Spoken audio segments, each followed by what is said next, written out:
Bom, e a gente começa falando sobre leilão. Durante todo esse mês de novembro, você terá a oportunidade de adquirir uma propriedade no Triângulo Mineiro voltada para a produção de álcool e também de álcool e açúcar. É o leilão Massa Falida Lajinha Agroindustrial do Grupo João Lira. Valdir Pacheco tem mais informações, veja só.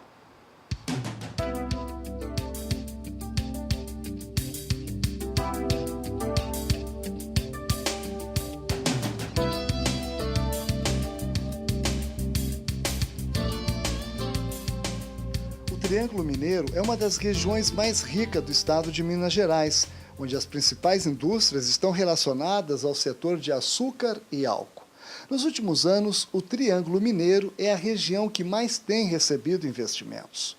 O município de Ituiutaba faz parte da mesorregião do Triângulo Mineiro, localizado no sudoeste do estado. A região tem um regime pluviométrico bastante definido e as precipitações no período safra são reduzidas, o que permite um aproveitamento do tempo de 85% ou até maior, se as condições operacionais agrícolas e industriais forem adequadas. A cerca de 42 quilômetros do município de Ituiutaba está o município de Capinópolis, onde está localizada a usina Vale do Paranaíba, da massa falida Grupo João Lira, que está indo a leilão agora no mês de novembro. A primeira praça será no dia 30 de novembro, com encerramento às 14 horas. E a segunda praça será no dia 7 de dezembro, com encerramento também às 14 horas. A usina Vale do Paranaíba possui um nível de automação industrial bastante elevado em todos os setores.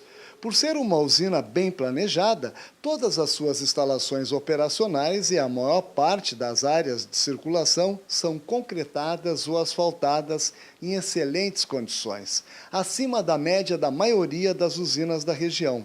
Os equipamentos eletromecânicos estão em bom estado de conservação.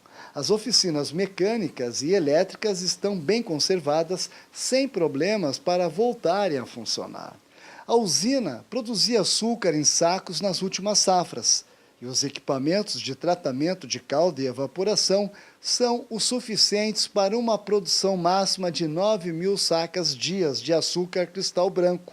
Assim, quando se prioriza a produção de açúcar durante toda a safra, a capacidade máxima de produção em 207 dias é calculada em 9.000 sacas vezes 207 dias, é equivalente a 1.863.000 sacos de 50 quilos, ou 93.150 toneladas. A usina produzia etanol anidro e hidratado em fermentação contínua.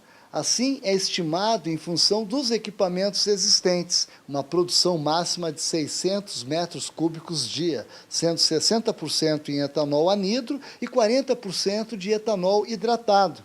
Considerando 207 dias úteis de safra e priorizando etanol anidro 60%, podemos calcular o máximo de produção em 207 dias vezes 600 metros cúbicos, é equivalente a 124.200 metros cúbicos cada safra, sendo 74.520 metros cúbicos de etanol anidro e 49.680 metros cúbicos de etanol hidratado.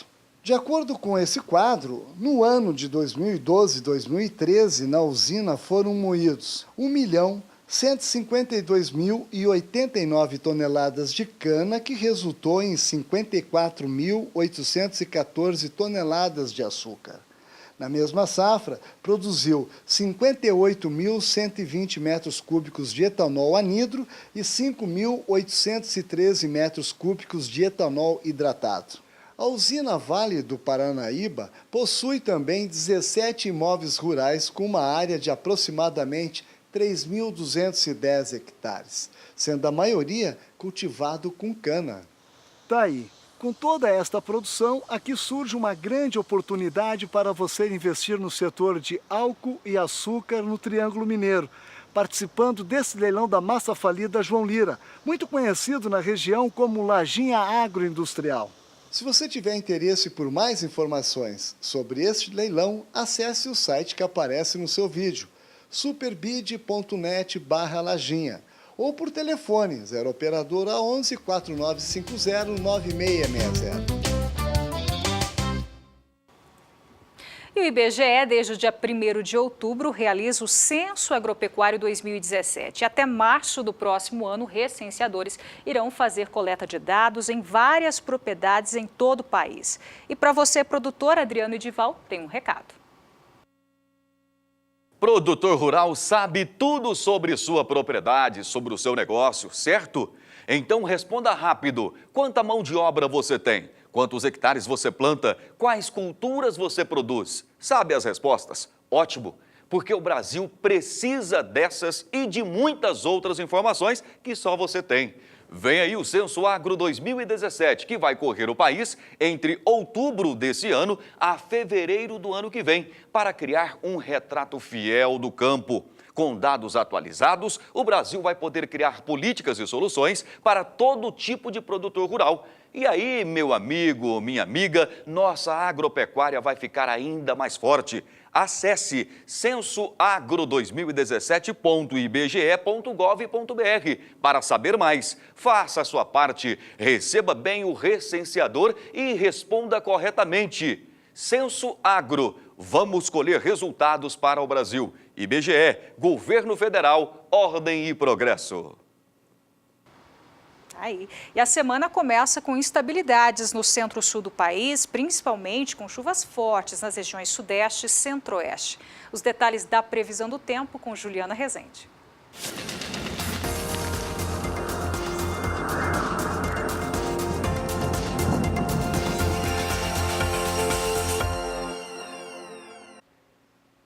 Com chuvas abrangentes no centro-sul do Brasil, as áreas de pastagens são bastante beneficiadas. Isso porque essas chuvas abrangentes acabam garantindo pancadas de chuva na maior parte das regiões. E isso acabou aumentando até a disponibilidade hídrica do solo em grande parte do centro-sul, aqui na região sul, Mato Grosso do Sul, estado de São Paulo e também metade sul mineira. Agora, nos próximos dias, ainda vai ter previsão de chuvas abrangentes. Os ventos lá no alto da atmosfera ainda transportam a umidade da Amazônia, por conta disso ainda vai ter previsão de chuva abrangente no centro-sul. E o avanço de uma frente fria pela costa da região sudeste ainda vai manter essas instabilidades de forte intensidade aqui no norte de Minas Gerais, Goiás também e ainda também na faixa leste do Mato Grosso. Mas no decorrer do período seguinte, essa chuva mais forte ainda vai ficar concentrada entre a região centro-oeste e o sudeste, ainda mais restrita no norte dos 3 estados de Minas Gerais, Goiás e Mato Grosso. Agora, entre Mato Grosso do Sul, estado de São Paulo e praticamente toda a região sul, as instabilidades vão perder intensidade. Pancadas muito fracas e isoladas podem ocorrer entre o Rio Grande do Sul e também Santa Catarina. Mas isso já vai mudar, porque a partir do período seguinte, as chuvas vão voltar a se concentrar no sul do Brasil, acumulados elevados de até 70 milímetros entre o Rio Grande do Sul e também a faixa oeste do Paraná. E agora as instabilidades vão perder intensidade nas áreas mais centrais do país, principalmente entre o centro-oeste e o sudeste. Pancadas ainda de fraca intensidade e de forma bastante irregular. Então, no decorrer das próximas semanas, a chuva vai acabar intercalando. Ora chove mais forte no centro do país, entre a região centro-oeste e sudeste, e ora vai chover mais forte na região sul. Isso traz cenários otimistas, principalmente para o desenvolvimento dos pastos na maior parte do centro-sul.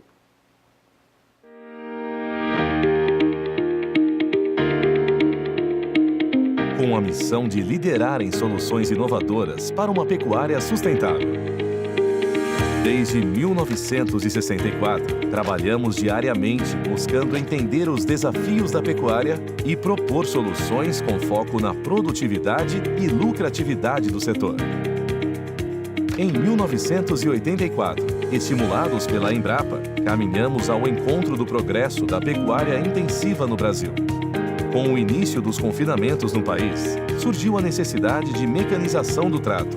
E, para ajudá-los a fazer a diferença, lançamos a primeira linha de misturadora de ração total da América Latina. Iniciou-se então um ciclo contínuo de pesquisa e desenvolvimento de novas tecnologias. A confiança na marca Casale é resultado de um contínuo trabalho com dedicação e transparência, sendo nosso maior objetivo o de apoiar e entender nossos clientes, pecuaristas e técnicos do setor. Conte conosco. Casale, as melhores soluções para a pecuária.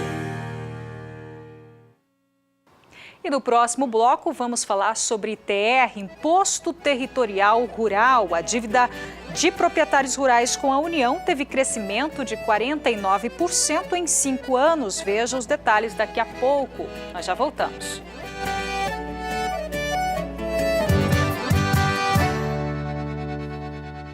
Pecuária BR de volta. O nosso assunto agora é a saúde animal, mais precisamente a verminose, que causa por ano prejuízos aí de cerca de 7 bilhões de dólares. Acompanhe agora algumas dicas para prevenir o seu rebanho com o especialista da MSD Saúde Animal.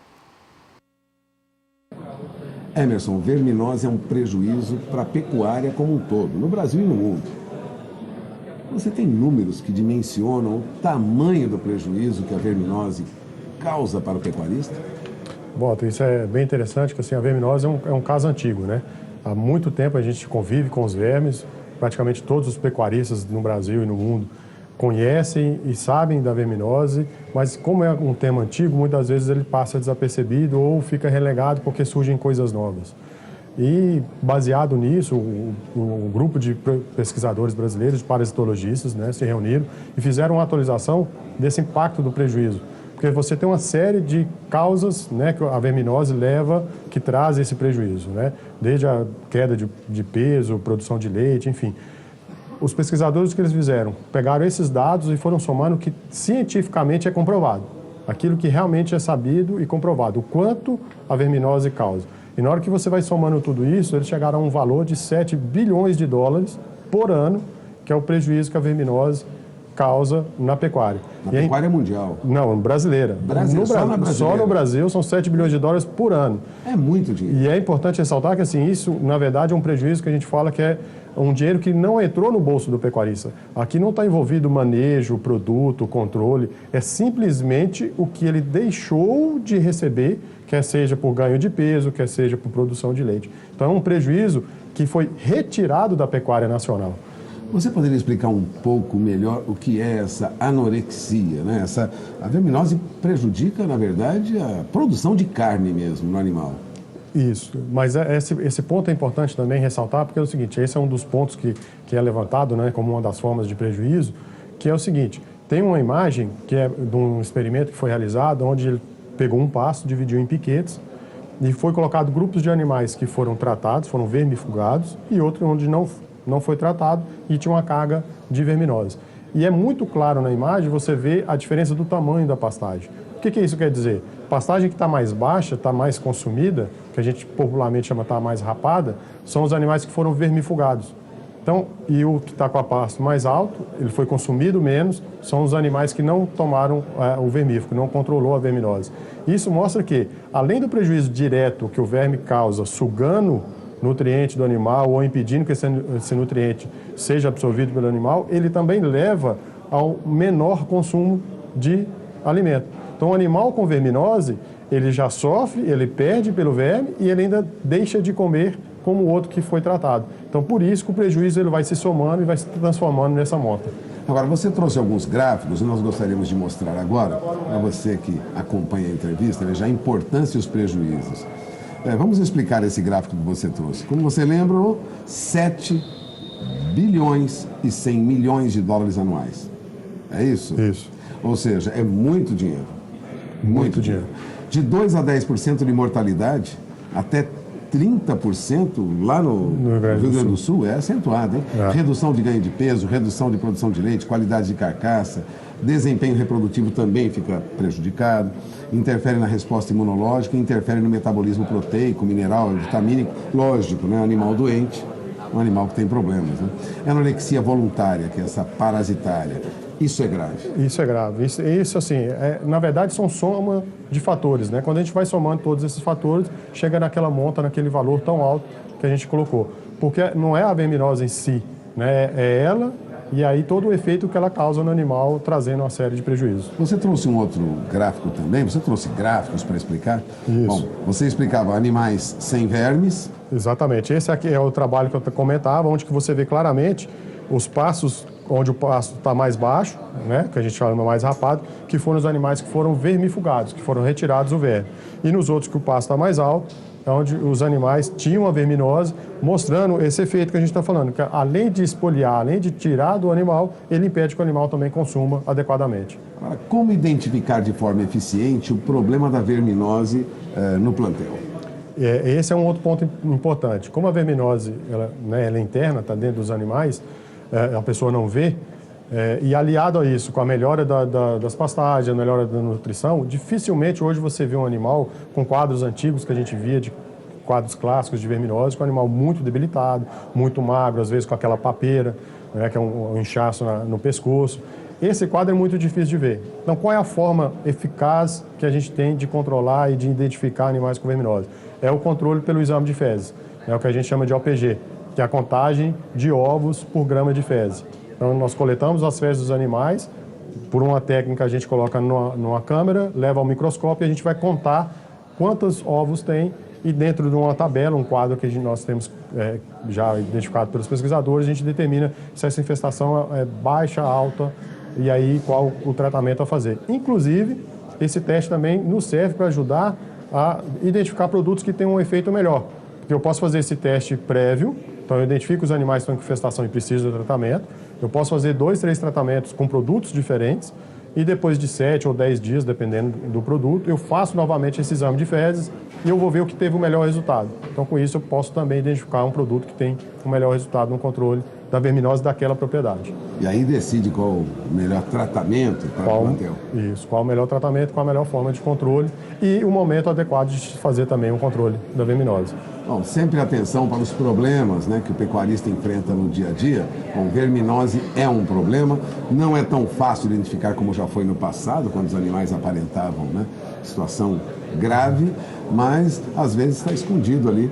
O animal até tem uma aparência razoável, é isso? Isso. Mas está com problema. Por isso, necessário o exame. Bom, eu agradeço a entrevista do Emerson Botelho, da MSD, sobre os cuidados que nós temos que ter com alguns aspectos da pecuária. Mas ele voltará ao longo dos próximos meses para explicar outros fatores que influenciam aí na rentabilidade, né? Influenciam negativamente, às vezes, na rentabilidade do pecuarista. Mais uma vez, obrigado, Emerson. Voltamos ao programa. Obrigado.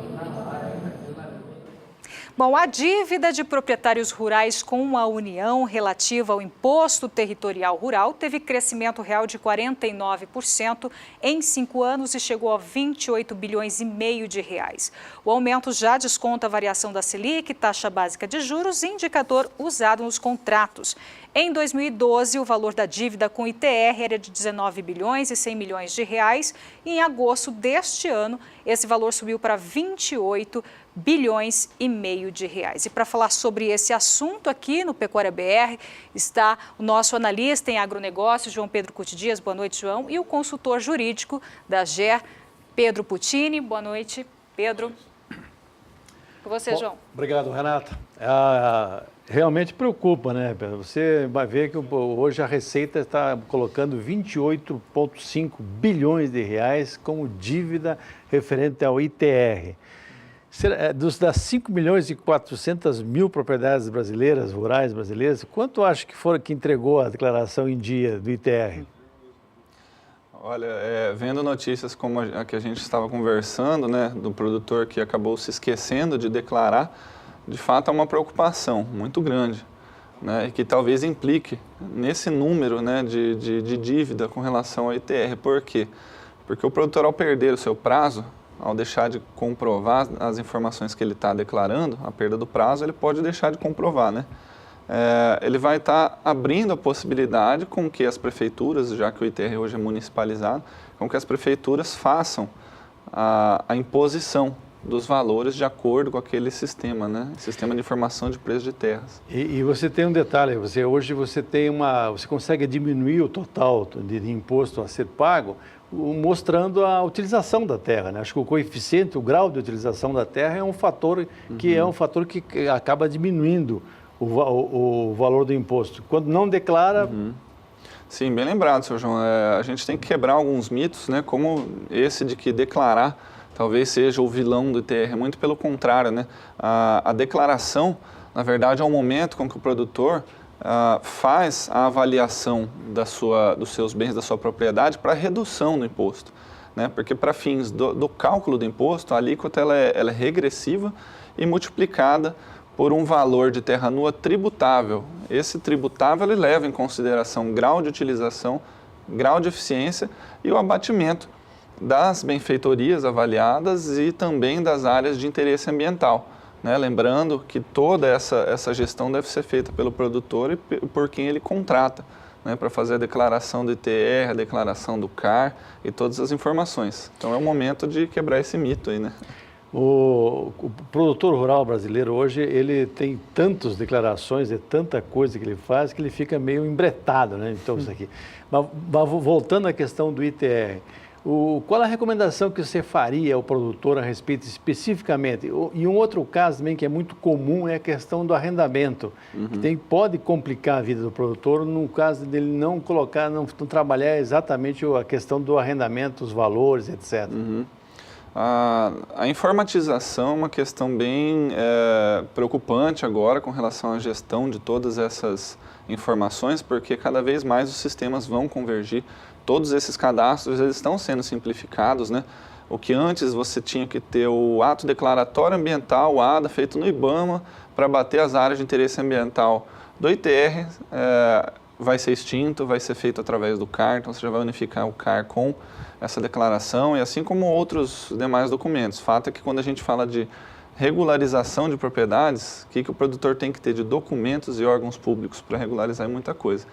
Mas a recomendação principal é que o produtor prove o que ele está declarando, né? Existe uma questão de, vou gastar um pouquinho mais com laudo agronômico, esses laudos são extremamente importantes e recomendados, né? Eles seguem padrões da ABNT, da Associação Brasileira de Normas Técnicas, e através desses laudos o produtor faz a avaliação correta para fins de imposto.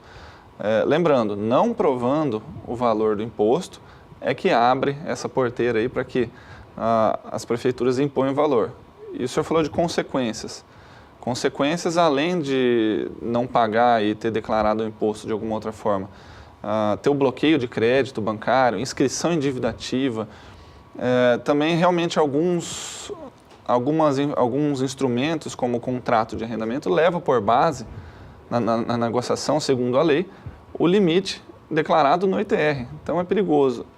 E se porventura, numa infelicidade, ainda tiver sujeito à desapropriação por reforma agrária, também as benfeitorias indenizadas são levadas com base no ITR.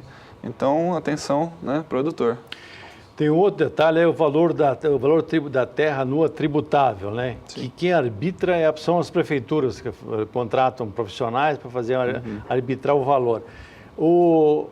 Esse é um tema bastante polêmico, porque muitas vezes a prefeitura coloca um valor extremamente elevado. Não era o caso do produtor, não ele, pessoa física, mas o sindicato dele, municipal, questionar isso aí, discutir antes que fosse promulgada é uma decisão que o prefeito toma, né, baseada em laudos. Mas não seria importante que o sindicato local, o sindicato do seu município, discutisse com a prefeitura isso em bloco, um valor que seja compatível, seja real, não um valor arbitrário aí? Sim. Sabe que eu, assim, até prefiro apostar nos recursos individuais do produtor. O produtor tem que ter em mente que é um direito, não há interpretação diversa. É um direito de que o valor a ser levado em consideração é o valor que ele declarou. E isso não sou eu que estou dizendo, isso está escrito tanto no decreto que regulamenta o Estatuto da Terra, quanto na lei do ITR. Então tem pelo menos uns 3 ou 4 artigos que falam isso, que o valor é de inteira responsabilidade do produtor, que o valor a ser levado em conta é aquele que o produtor declarou. Aí numa eventualidade, o plano B realmente é esse, que o sindicato faça uma metodologia junto com a prefeitura que avalie dentro daquela cidade as regiões e as suas pautas, né? Mas primeiro, o produtor prova o que está fazendo, né? Bom, infelizmente nós temos tanta dúvida, mas o tempo nosso está esgotado, Pedro. Muito obrigado. Sim. E eu acho que é importante que o senhor e a senhora que estão nos assistindo acompanhem bem isso para evitar futuras complicações. Tá certo, João. Obrigada, Pedro, pela presença mais uma vez aqui no Pecuária BR.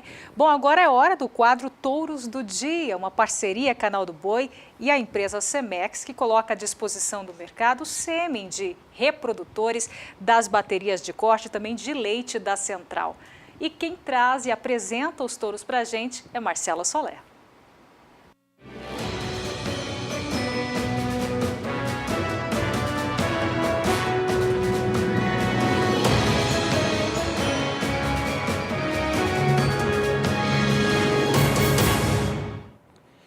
Olá, seja bem-vindo a mais um Touros do Dia. Esse quadro criado pela Cemex do Brasil em parceria com o Canal do Boi, que visa trazer até você o que há de melhor na nossa bateria de corte, principalmente Nelore e cruzamento industrial. Haja visto que a estação de monta está aí, né? Nós estamos na boca dela e realmente você merece ter o que há de melhor no seu plantel, visando sempre produtividade e lucratividade acima de tudo. E como exemplo disso, trazemos hoje para você o grande Apollo Tulipa. Apollo Tulipa, que é de propriedade do Antônio Carlos Brunner, titular da Tulipa Agropecuária. Esse plantel que executa um trabalho de qualidade dentro do Nelore Shape. Participa do Delta Gen, que é um dos principais programas de melhoramento genético da atualidade, que visa principalmente precocidade, tanto sexual quanto de acabamento. A Tulipa também realiza um trabalho de seleção intra-rebanho muito forte, principalmente em avaliação de carcaça, onde utiliza a ultrassonografia, essa ferramenta imprescindível hoje nos trabalhos de seleção. A Apollo é segundo colocado atualmente no sumário Delta Gen, em 2017, sendo DECA 1, com índice final de 23,75. Ele também é primeiro colocado intra-rebanho na sua safra, com o maior índice genômico também. No ultrassom, ele é indicado para a produção de animais de alto rendimento de carcaça com acabamento precoce. Seus primeiros filhos estão sendo destaques absolutos no nascimento dessa estação, lá na Tulipa Agropecuária. Apollo é um dos destaques de vendas da Cemex em 2017, sendo bastante procurado por ser também um dos líderes, né, de sumário Delta Gen de 2017. Só me lembrando, ele é filho do Pint Graal em CFM Ópio. Vocês podem observar na tela, né, todas as qualidades que esse reprodutor traz, através do seu desenvolvimento de carcaça, do seu arqueamento, desse volume de carne no posterior, sempre pensando também numa estrutura forte, aprumos corretos e aparelho reprodutor irrepreensível. Nós estamos na promoção do grande Apollo Tulipa em R$ 29,90 a dose, em pacotes de 100 doses. Lembrando que nós podemos trabalhar em até 8 parcelas, com parcela mínima de R$ 300. O telefone que está na tela é meu telefone particular. Caso você queira entrar em contato, né, estudar uma melhor opção, completar uma outra opção junto com a Apollo Tulipa para a sua estação de monta, né, nós estamos aí à sua disposição para poder trazer o que há de melhor para você. Também nós temos à sua disposição nossos representantes pelo Brasil. Basta entrar no nosso site www.cemex.com.br e ver qual que é o que está mais próximo de você, para que você possa consultá-lo. Ele está capacitado para isso, para poder trazer até você o que há de melhor da nossa genética, sempre visando a produtividade e a lucratividade do seu plantel. É o que nós tínhamos para hoje. Aguardo você numa próxima ocasião. Muito obrigado. Tá certo, obrigada a você, Marcelo Soler da Cemex Brasil. Vamos para um breve intervalo comercial e na volta as informações do último leilão da CFM, que acontece hoje à noite, a partir das 8h30, horário de Brasília, que coloca à disposição do mercado 200 reprodutores Nelore com realização da Central Leilões. Nós já voltamos.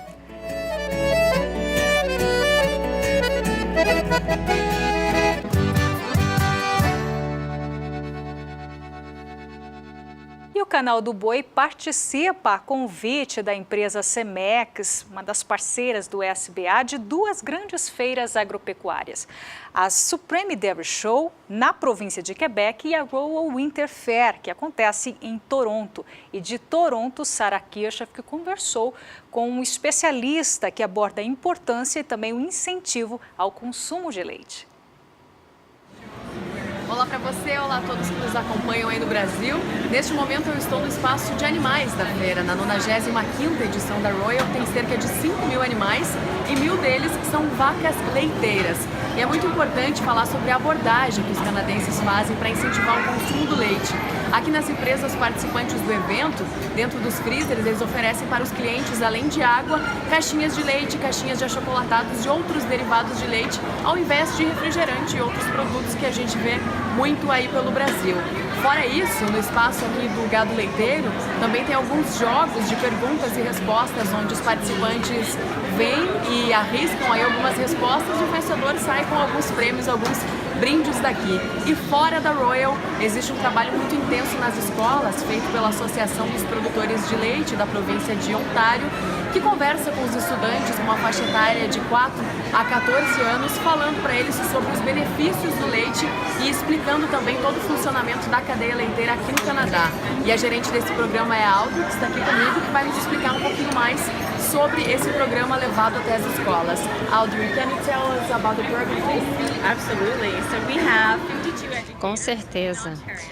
Nós temos educadores em Ontário que vão para as salas de aula e ensinam, dão aulas com base no currículo, que vai desde o jardim de infância até o secundário. Esse programa está diretamente ligado às diretrizes curriculares do Ministério da Educação, portanto, nós falamos sobre as tecnologias envolvidas na produção de alimentos, o setor leiteiro, o processamento de leite em outros produtos e o que é mais popular, que são as apresentações chamadas Dairy Goodness, em que nós falamos sobre os benefícios de tomar leite, como é que você acessa os nutrientes que estão no leite, que são os alimentos que são mais densos em termos de nutrientes disponíveis aos consumidores. E são aulas em que os nossos filhos podem participar, seja através de aplicativos, seja através de atividades em que eles põem a mão na massa, fazendo manteiga ou fazendo iogurte. E nós falamos sobre o quão essenciais os produtos leiteiros são para a nossa saúde e dieta.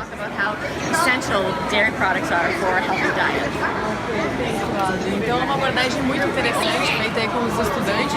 E aqui no Canadá eles consomem bastante leite, inclusive os adultos também consomem muito leite no dia a dia, desde o café da manhã até a noite. É muito comum o consumo de leite por aqui. De Toronto, no Canadá, Sara Kirchhoff para o SBA. E quem também participa das feiras no Canadá é meu parceiro Jorge Zaidan, que traz agora as novidades da Supreme Dairy Show, que acontece na província de Quebec. Um dos destaques da Feira Suprema do Leite é essa vaca que está passando aqui, uma vaca holandesa que participa do julgamento.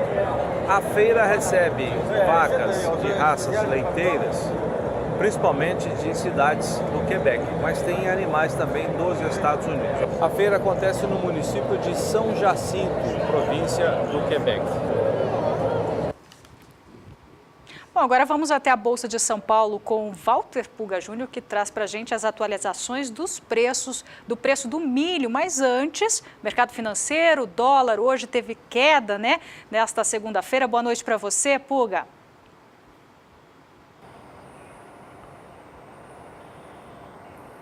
Boa noite, Renata. Boa noite a você e boa noite a todos. Bom, o dólar acabou devolvendo hoje todos os ganhos que nós vimos na sexta-feira, viu, Renata? Na sexta-feira, fechou em alta, chegou a ser negociado na sexta-feira a R$ 3,33. Encerrou ali perto de R$ 3,30 na sexta-feira. Mas hoje devolveu todos esses ganhos. A desvalorização, na verdade, se deve a um movimento técnico de reversão, porque o dólar acumulou alta expressiva na semana passada, né? Atingiu o maior patamar dos últimos 4 meses na semana passada. Mas hoje, veja, o mercado já mudou bastante. E é o que você acompanha comigo agora.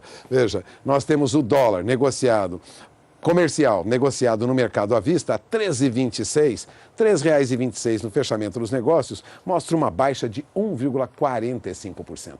Ou seja, o dólar é negociado em queda e tem um ajuste, na verdade, aos valores que os analistas de mercado esperavam, 13,25 até no máximo 3,27, né? Bom, a sessão foi marcada por volatilidade, chegou a ser negociado bem abaixo disso, na faixa de 13,25.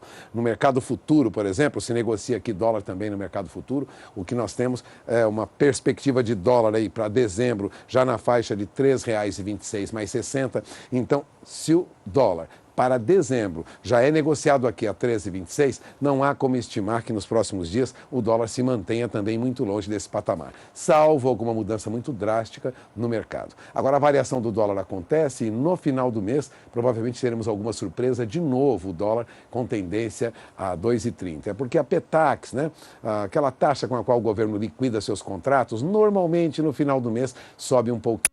Mas de olho na informação, porque o dólar deve encerrar, em média, segundo analistas de mercado que responderam a uma pesquisa feita pelo Banco Central, o dólar, em média, no final do ano, chega aí, neste ano, na faixa de R$ 3,20. Agora, você perguntava do milho, né? Fechamento dos negócios com milho, vamos ao painel? Olha, milho negociado aqui na BMF, né? Hoje teve uma baixa, mas uma baixa que não alterou os preços altos do milho, não. Veja, milho sempre acima de R$ 32,00 a saca. Aqui no Mercado Futuro, milho com entrega em novembro, tem o último negócio a R$ 32,43 a saca. No ajuste da Bolsa, recuou para R$ 32,57, perdeu alguns centavos quando comparado ao valor de sexta-feira, mas veja, não perdeu muito não. O milho para janeiro, ao contrário, sobe, vai a R$ 33,48 a saca. Agora, nos últimos negócios, é que recua um pouco, cai para R$ 33,35, né? Na terceira linha da tela do seu televisor, já negócios para março, a R$ 34,00 a saca.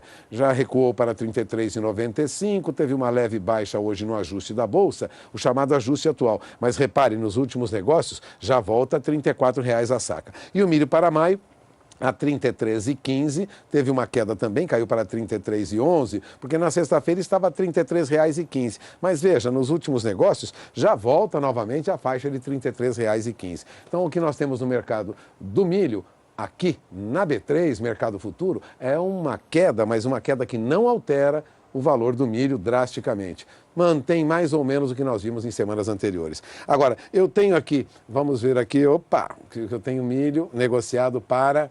Oi, meu Deus, estou sempre confundindo aqui. Vamos lá? Milho, indicador CPEA. Veja como fechou hoje, hein? Você que acompanha Pecuária BR, olha, recuou lá na região de Campinas para R$ 32,11 a saca em média. Mas esta curva que você tem na tela aí do seu televisor, ela mostra ainda a manutenção de preços acima de 32. Chegou a ser negociado abaixo de 32 no dia 30 de outubro, encerramento do mês, mas repare que já começou novembro com um movimento de alta, se aproximou de R$ 33,00 a saca, agora recuou, mantém a faixa de R$ 32,11 a saca na chamada média CPEA. E essas são as principais informações até este momento. Lembrando que o milho lá nos Estados Unidos, viu, hoje, teve uma ligeira recuperação na parte da tarde, mas no final do dia também veio em baixa. Milho lá está distante dos $4 por bushel, portanto continua operando a 13,70, 13,50, ou seja, milho está caro aqui, mas está sob pressão lá. Caro para o pecuarista, para o produtor que depende do milho como insumo, né? Para o produtor de milho, situação razoável, a princípio rentável, mas nada que garanta aí preços muito folgados, porque o custo de produção também está subindo para o produtor de milho. Daqui a pouco eu volto para falar do mercado de bezerro e mercado do boi gordo. Renata? Obrigada, Puga, pelas informações. Agora você acompanha a cotação do milho em todo o país.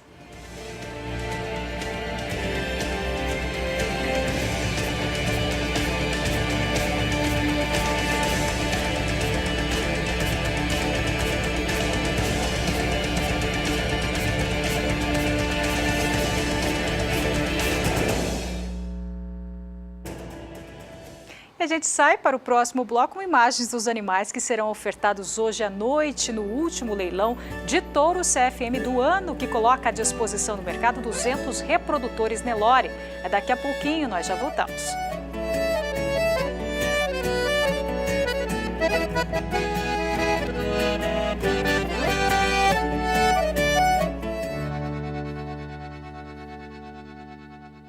A Associação Brasileira dos Criadores de Canchim realiza no dia 11 o encerramento da 7ª prova Canchim de avaliação de desempenho na Ilma Agropecuária no estado de São Paulo. E do dia 8 a 14 deste mês você terá a oportunidade de adquirir touros da raça no quadro De Olho na Fazenda. Walter Puga Júnior conversou com o presidente da associação que falou sobre esses dois eventos. Acompanhe. Adriano, obrigado por ter vindo. Vamos agora explicar o que é essa 7ª prova. São 6 anos, já 7 anos consecutivos de avaliação do gado canchim. Mas esse é um trabalho antigo, né? O canchim já é estudado e avaliado há 30 anos, não? Puga, eu agradeço o convite do Canal do Boi por estar aqui. Queria parabenizá-lo pelo trabalho, sempre trazendo informações com muita segurança, dando um norte para o nosso setor, né? O canchim, esse ano que vem, vai fazer 65 anos, tá? Uma raça que foi desenvolvida pelas mãos de pesquisadores na Embrapa São Carlos, aqui, berço aqui em São Paulo, né? E essa prova de avaliação que acontece, estamos na 7ª edição, anualmente reunimos cerca de 20 criadores de todo o Brasil, em média 200 animais avaliados. Pode-se dizer que hoje a maior prova de taurinos que ocorre no Brasil é o que acontece lá em Angatuba, na nossa propriedade. Lá na Ilma Agropecuária, em Angatuba, no interior de São Paulo. Exatamente. Agora, essas avaliações permitem, vamos dizer, uma comprovação no mercado do que pode contribuir para a nossa pecuária o gado canchim. Sim, como eu estava falando um pouquinho antes com você, o canchim já vem passando por provas de ganho de peso há praticamente 3 décadas, né? Começou no IZ, Instituto de Zootecnia, em Pirassununga. Também em São Paulo. Também em São Paulo. Passou pela Exalc USP, em Piracicaba. De lá foi para a Lagoa da Serra. Depois passou a fazer parte das fazendas particulares. Uma delas, na verdade, a única que cedia hoje uma prova de avaliação é a nossa. Aí o Agropecuária lá em Angatuba. Isso. Então, a gente fala que ela está na 7ª edição, porque de 7 anos para cá, a prova passou por uma evolução muito grande. Antigamente, a gente avaliava apenas o desempenho, o ganho de peso, CE e peso final. A partir de 2010, a prova passou por algumas adaptações, como eu falei. Foram inseridas algumas outras avaliações, que foi a área de olho de lombo, acabamento de gordura. Você foi aprimorando a avaliação? Foi aprimorada, graças a um pessoal que teve uma iniciativa há 7 anos atrás. A diretoria do canchim falou, bom, precisamos de mais evolução, precisamos de algo a mais. Então, de documentar isso tudo. Documentar e buscar o que o mercado busca, né? Procura no gado hoje. O que o mercado procura hoje, o que a gente precisa evoluir. Então foram inseridas algumas características visando atender essa demanda. Agora, o canchim, o que você destaca como fundamental para contribuir para a pecuária brasileira? Eu costumo dizer que para a pecuária se evoluir, eu sou criador de canchim, eu sou suspeito a falar da raça canchim, mas eu costumo dizer o seguinte: as raças precisam se complementar. Isso é muito bem exemplificado na suinocultura e nas aves. Ninguém defende uma raça em suínos ou em aves. As raças se complementam para buscar aumento de produtividade. Características de uma, características de outra. Esse cruzamento é que contribui. O que o canchim pode contribuir. Então, não quero dizer que o canchim é melhor nisso ou melhor naquilo. Aonde o canchim pode contribuir? Em desempenho, conversão alimentar, rendimento de carcaça, rusticidade e precocidade. Ou seja, ele contribui com um pouco de cada item que essa pecuária precisa. Que a pecuária precisa. Então, hoje, o que é a ideia? O canchim pode contribuir muito nos programas de ATF, como sabe-se que usou muitas raças britânicas nos cruzamentos. Queira ou não queira, isso acabou diminuindo um pouquinho o tamanho das carcaças dos animais. Isso é visto com muita frequência no Sul. Pesquisadores do Sul têm me reportado isso. Então, onde o canchim pode contribuir? Colocando um pouquinho mais de carcaça, de peso, de volume, de carne nesses cruzamentos, principalmente com fêmeas F1. É onde o canchim entra forte hoje como parceiro no cruzamento industrial, com essas fêmeas F1 oriundas dos cruzamentos britânicos, de raças britanizadas, que foram muito utilizadas nos últimos 2, 3 anos. Bom, E se você está interessado em adquirir gado canchim, temos também em Angatuba, entre os dias 8 e 14 agora de novembro. Programa De Olho na Fazenda. De Olho na Fazenda no Canal do Boi. Podemos comprar, adquirir animais da raça canchim. Exatamente. Adriano, o que nós podemos ter nesses dias de venda de gado canchim lá em Angatuba? Por que acontece esse evento do dia 8 ao 14? Porque no dia 11 tem o encerramento da prova de ganho de peso, da pecuária, que é o que dá a base aos nossos touros hoje, né? Que dá consistência. Então, nós temos condições de firmar para vocês que os touros hoje são selecionados com base na prova. Ou seja, tem dados técnicos, científicos para mostrar a qualidade do animal. Que comprovam, porque qual é o principal resultado de toda essa prova? Touros que se destacaram nas primeiras provas são os que estão produzindo os melhores touros hoje. Então isso dá muita consistência e muita confiança para a gente poder estar indicando um touro. E aí o leilão, a venda nesse período de 8 a 14. Exatamente. O pessoal do canal vai estar toda essa semana entre 8 a 14 lá na fazenda, acompanhando a avaliação da prova, acompanhando as avaliações dos animais, os técnicos que estão lá e oferecendo o canchim. Então, assim, a gente quer dar base ao que nós estamos vendendo, consistência. Podemos afirmar com grande segurança que o touro que vai ser comprado é um touro que tem uma base de avaliação. Base dessa avaliação. Agora, são quatro pecuaristas envolvidos nesse projeto. Além da Ilma Agropecuária, que o Adriano dirige, sim, nós temos mais 3 parceiros nessa venda, não? Fazenda São Tomé, que fica em Goiás, Fazenda São Joaquim, que fica em Minas Gerais, e a Fazenda Itamaraty, que fica no Mato Grosso. E nós em São Paulo. Então temos 4 pontos no Brasil, onde o pecuarista poderá comprar o touro e retirar em uma dessas 4 fazendas, e vamos ter também a bonificação de frete. E o pecuarista que comprar, ele pode escolher ou retirar em uma dessas 4 fazendas, ou para carga fechada, ele vai conseguir um bônus de frete de 500 km a partir de uma dessas 4 propriedades. Bom, está aí uma oportunidade. A partir do dia 8, o Canal do Boi estará participando e acompanhando o que vai resultar aí nessa 7ª prova canchim de avaliação de desempenho, com venda de gado canchim entre os dias 8 e 14. A prova, vale lembrar, vai se realizar será realizada em 11 de novembro. O final dela é 11 de novembro. A prova já começou em junho. Já começou em junho. Quer dizer, são avaliações constantes. Isso. Quer dizer, o resultado final é que teremos no dia 11 de novembro. Exatamente. Mas as vendas de canchim começam no dia 8. Dia 8. Bom, 150 touros. 150 touros, como lembraram a gente aqui. Tá muito bom. Eu agradeço, Adriano, a sua presença aqui. Nós vamos divulgar esse evento e você que acompanha o Canal do Boi, a programação do Canal do Boi, terá mais informações sobre a evolução desse trabalho da Associação Brasileira dos Criadores de Canchim. Obrigado, Adriano. Eu que agradeço. Voltamos ao programa. Sucesso. Tá certo.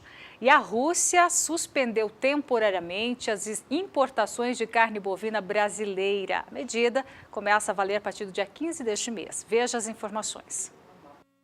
O controle mais rígido foi aplicado aos frigoríficos JBS, Aurora, Frigo Estrela, Frigol e Frigon. As restrições estão em vigor desde o dia 30 de outubro. Já a proibição contra os produtos mata-boi vale a partir do dia 15 de novembro. O motivo para a decisão russa foi a identificação de substâncias fora dos padrões do país. Na indústria de carne suína, a preocupação é que os russos possam ir além do controle reforçado, como sinalizaram na feira Nuga, na Alemanha. Embora os russos sejam relevantes para o segmento de carne bovina do Brasil, sendo responsáveis por 11% dos embarques, na carne suína o quadro é bem mais crítico. O setor é dependente da Rússia. Entre janeiro e setembro, os russos adquiriram 40% do volume exportado pelos frigoríficos de carne suína, o equivalente a 47% da receita obtida. No sábado, o ministro Blairo Maggi disse que a suspensão temporária das importações de carne bovina do frigorífico Mata Boi de Goiás é uma medida normal. Segundo ele, o aumento de controle de qualidade pela Rússia não tem ligação com a Operação Carne Fraca. Ele afirmou que a pasta ainda não havia recebido comunicado oficial. Em contrapartida a essa restrição à Rússia, o Brasil obteve aprovação para exportar produtos lácteos e também produtos lácteos ao Japão. Veja mais informações. A Secretaria de Relações Internacionais do Ministério da Agricultura, Pecuária e Abastecimento recebeu na quarta-feira, dia 1º, o comunicado da abertura do mercado japonês para o leite e produtos lácteos do Brasil. A negociação demorou 2 anos até a aprovação do Certificado Sanitário Internacional. Pelo certificado, poderão ser exportados os produtos das áreas livres da febre aftosa com e sem vacinação. A confirmação foi oficializada pelo adido agrícola da Embaixada do Brasil em Tóquio, Marcelo Mota. Segundo a pasta, o Japão é um cliente muito importante pelo potencial de consumo e pelo grau de exigência que tem. O país asiático é o 7º maior importador mundial de lácteos. Em 2016, o país importou cerca de 62 mil toneladas de soro de leite em pó, 13 mil toneladas de manteiga, 258 mil toneladas de queijos e 201 mil toneladas e meia de outros produtos lácteos. Em 2016, o mercado japonês importou cerca de $1 bilhão de produtos lácteos. Agora vamos ver uma análise do mercado do boi gordo nesta segunda-feira com Gustavo Aguiar, da Scott Consultoria. Olá, aqui é Gustavo Aguiar, falando hoje sobre o mercado do boi nesta segunda-feira, dia 6 de novembro de 2017. O mercado começando a semana de maneira bastante indefinida ainda nesse momento, né? Das 32 praças pesquisadas pela Scott Consultoria foram verificadas 6 altas, 3 baixas, no restante os preços permaneceram estáveis. De maneira geral, ainda há uma diferença entre algumas praças, né? Em alguns locais, como Mato Grosso do Sul, Acre, Rondônia, é um mercado um pouco mais firme, em outras, como Mato Grosso, por exemplo, um mercado com um pouco menos de sustentação. Para São Paulo, teve uma referência fechando com estabilidade hoje, com a cotação do boi posicionada em R$ 137,00 por arroba à vista, já livre de fundo rural. E no mercado atacadista de carne bovina com osso, também estabilidade, com a carcaça de bovinos castrados cotada em R$ 9,23 o quilo. Bom, pessoal, por hoje é isso. Meu nome é Gustavo Aguiar, zootecnista e consultor de mercado da Scott Consultoria. Até a próxima. Bom, agora a gente volta à Bolsa de São Paulo com Walter Puga Júnior, que traz os preços do boi gordo nesta segunda-feira e também do bezerro. Você, Walter Puga Júnior?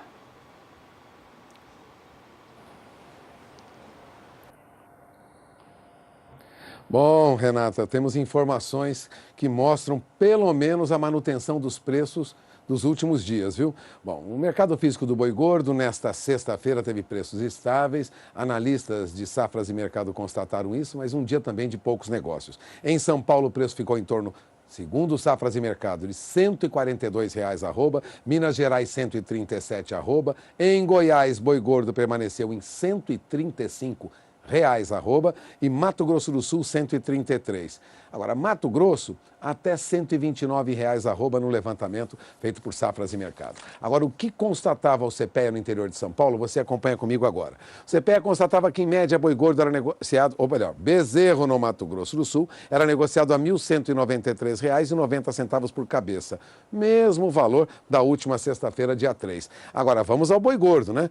Quem acompanha a evolução dos negócios com boi gordo pode reparar que boi gordo mantém cotação com leve tendência de baixa hoje, dia 6, segundo o CPEA. Chegou a subir no final do mês, na faixa de R$ 140,00 arroba, mas agora vem cedendo lentamente, se aproximando aí de R$ 139,00 a arroba. No mês de novembro, a queda já é de 0,60%.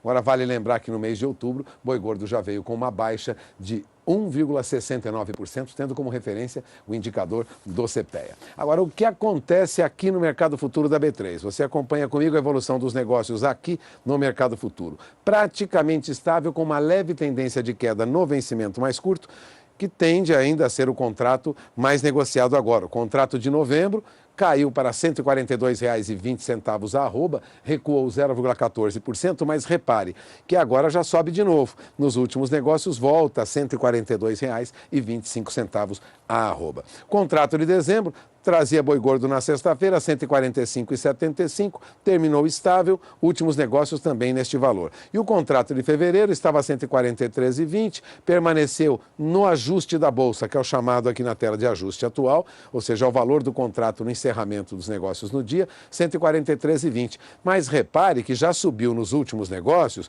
para R$ 144,00 arroba. Isso já indica abertura em alta para boi gordo amanhã aqui na Bolsa, na B3, onde você tem mercado futuro de boi gordo diariamente operando. Contrato para outubro do ano que vem, que estava a R$ 150,65, recuou para R$ 150,20. Teve uma queda, como se vê, de 0,30%, mas repare, já voltou a subir. Nos últimos negócios, R$ 150,50 a arroba. E essas são as principais informações sobre o fechamento dos negócios no mercado. Agora, o que eu gostaria, viu, Renata, de frisar é que São Paulo já adota uma programação em 2018 para retirar a vacinação contra a aftosa a partir de 2021. A notícia acaba de ser divulgada pela Agência Estado há alguns minutos.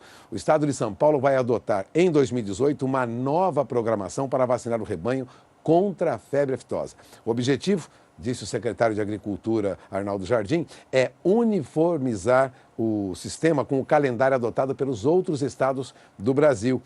Todo o rebanho, né? Com isso ele vai tirar a vacinação em 2021. Todo o rebanho paulista será vacinado em maio de 2018, para que em novembro do ano que vem nós tenhamos início a imunização apenas do rebanho com até 24 meses. Portanto, vai concluir aí a adaptação ao novo calendário. O secretário explicou que assim não haverá nenhum problema de trânsito de animais, nem de status vacinal entre os estados como uma barreira imunológica aí para a retirada da vacinação. Aliás, é o que acrescentou o coordenador de defesa agropecuária, Fernando Gomes Buchala, aqui do estado de São Paulo. Até 30 de novembro de 2017, deverão ser vacinados em São Paulo todos os bovinos e bubalinos do rebanho paulista, cerca de 11 milhões de cabeças. Os animais vacinados agora em maio, que na época tinham até 24 meses, também devem ser vacinados agora até o dia 30 de novembro. Portanto, São Paulo já se prepara para eliminar a vacinação a partir de 2021, viu, Renata?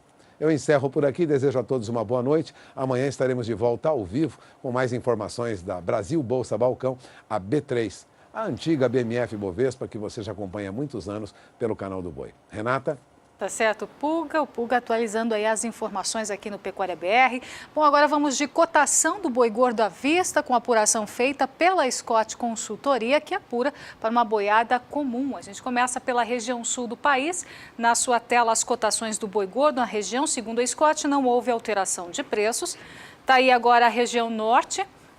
Na sua tela, alta de R$1 no Acre e alta de R$1 também no sudeste de Rondônia. Nas demais praças, preços inalterados. Nordeste, região nordeste, teve uma queda de R$1 no sul da Bahia. Nas demais praças, tudo igual. Região centro-oeste, agora alta de R$1 em Campo Grande, Mato Grosso do Sul. Alta de R$1 também em Três Lagoas, Mato Grosso do Sul. Na próxima tela, queda de R$2, ainda região centro-oeste, apuração feita pela Scott Consultoria. Queda de R$2 no sudeste de Mato Grosso. Agora a região sudeste, alta de 50 centavos no sul de Minas e de alta de R$2 no Rio de Janeiro, segundo a apuração feita pela Scott Consultoria. Outra fonte de apuração de preços que a gente sempre divulga aqui no Pecuária BR é a Rural Business, que apura para uma boiada de bom acabamento de carcaça e também de boa logística. Na sua tela, a região sul agora teve alta de R$1 no Paraná. Nas demais praças, preços estáveis. Região norte, segundo a Rural, não houve alteração de preços. Está aí a região norte, sem nenhuma alteração. Região nordeste também, não houve mudanças no preço da cotação do boi gordo à vista. Região centro-oeste teve queda de R$2 em Mato Grosso, no sul de Mato Grosso, fechando a 135. E na região sudeste, queda de R$1 em São Paulo, fechando a 146, e alta de R$1 em Minas Gerais, fechando a R$139. E o Pecuária BR fica por aqui. Para você, uma ótima segunda-feira, bom início de semana. Obrigada pela companhia e até amanhã. Tchau, tchau.